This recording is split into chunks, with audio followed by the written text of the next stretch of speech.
CNN took time out of their busy day to do an entire segment on Trump sucking at spelling. Everybody makes spelling mistakes, all right? Everybody does. I do, everybody does. But on Twitter, Donald Trump makes a lot more of them than most people. Just this week, he misspelled Republican and unfair. But those are hardly the worst examples. We have seen countless absurd spellings from the commander-in-chief. He has called showbiz shoebiz, there's hamburgers, there's the smocking gun, there's a lot of these, even misspelling his wife Melania's name. And he's been ridiculed for it by late-night comics. I think you got a couple of typos on that shirt. No, this was taken verbatim from one of your tweets, therefore it's correct. That's the thing, death of truth, right? It's actually not that funny. I know English teachers are horrified by the president's poor form. Lots of other people are embarrassed by it too. But I've never seen anyone do a comprehensive study of his spelling errors or look at what they mean. So that's where FactBase comes in. FactBase is this excellent website that has every single word the president says, some other politicians as well. It looks at all of Trump's tweets, even the deleted ones, for this database of typos and other screw-ups. So we gave President Trump the full benefit of the doubt. These researchers only counted true misspellings, homophone swaps, and incorrect multi-word phrases. So here's what the researchers found.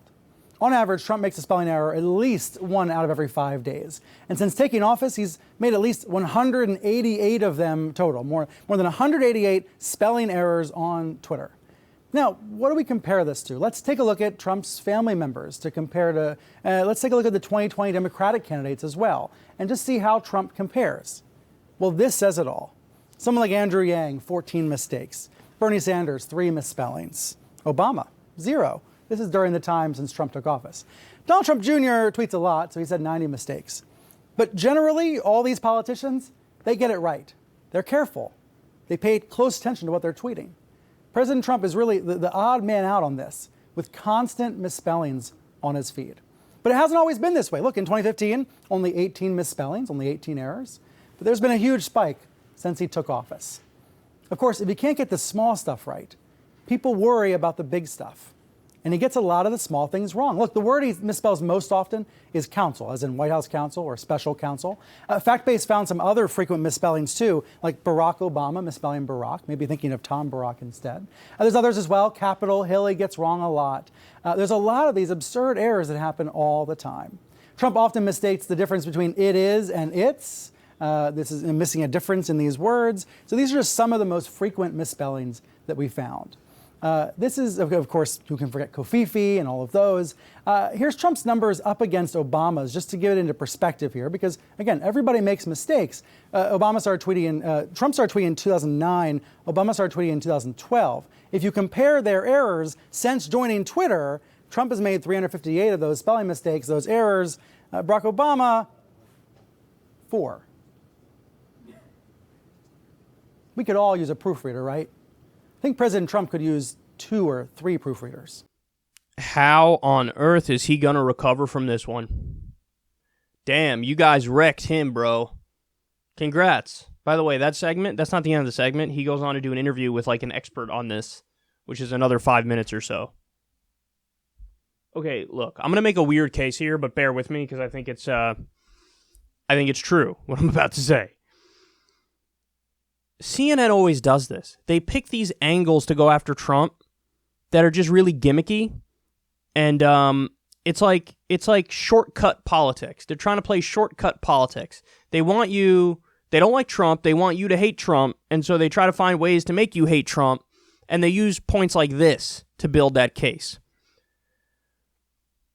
It doesn't have the impact you think it does, man. It doesn't. Now, don't get me wrong. Do I think Trump is a dunderhead? Absolutely. I think he's really not that intelligent. I do. I really do. But when you use this and like you do segments on stuff like this, man, people can actually relate to Trump here. You know, like quite literally, we all suck to one extent or another. I'm sure everybody's had spelling error on Twitter. Now I get, he's had way more. That's true. But it's not like people are going to see this and it feels more like you're an elitist picking on those who don't live up to your highbrow standards. That's what it feels like, man. That's what it feels like. It feels like you have to nitpick and you have to go after, somebody in a way that's not substantive in order to build your case. And I think people relate more with Trump in this than CNN thinks they do. I like the reaction. Yes, there are going to be people who just hate Trump and they're going to be like, haha, yes, what an idiot.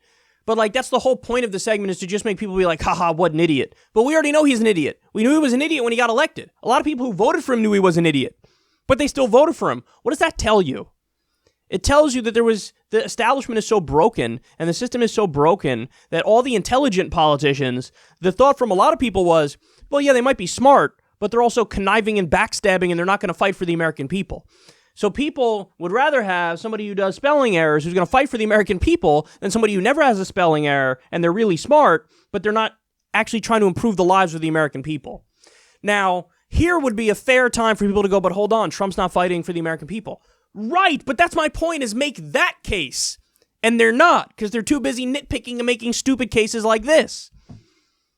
This is like the segment that they did here would be okay for The Daily Show, because The Daily Show is more of a comedy show. So you want to ha-ha, hee-hee, how stupid is he?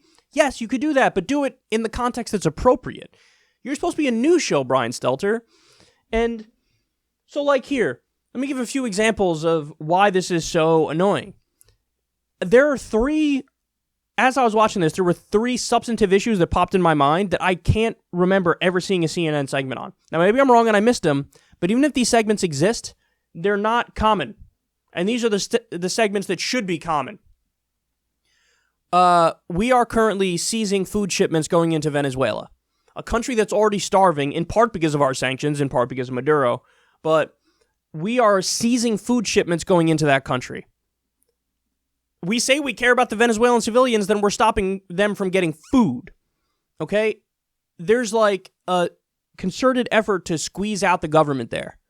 We're waging economic war against them. I don't think any segments painting that dispute in an accurate light.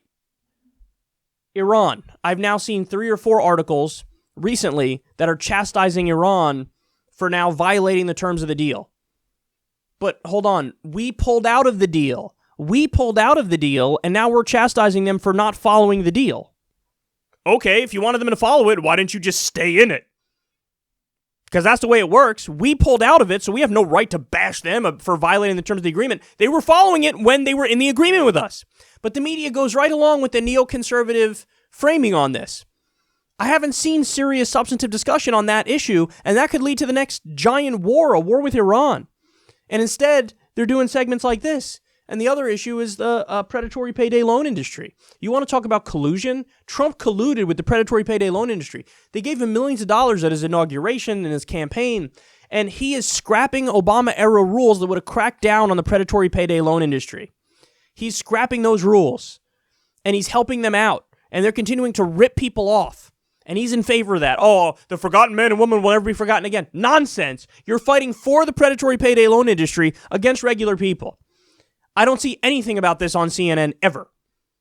But Brian Stelter had time to go after Trump for his misspellings. By the way, some of them, yes, again, I don't think he's a smart guy at all. But also, some of these things like this one, despite the constant negative press covfefe, that was obviously just an autocorrect that hit him.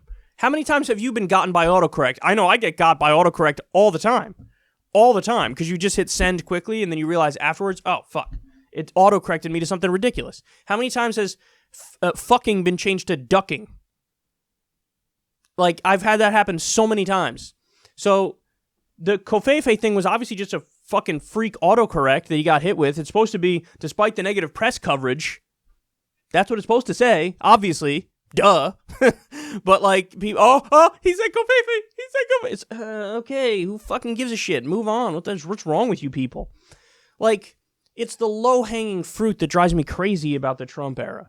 That, like cackling hyenas or cackling jackals, they find the little things and then they just only talk about the surface BS when it comes to Trump. There's a lot of real stuff to go after. You don't have to do a tedious sniveling little cowardly weaselly segment about he misspells a lot.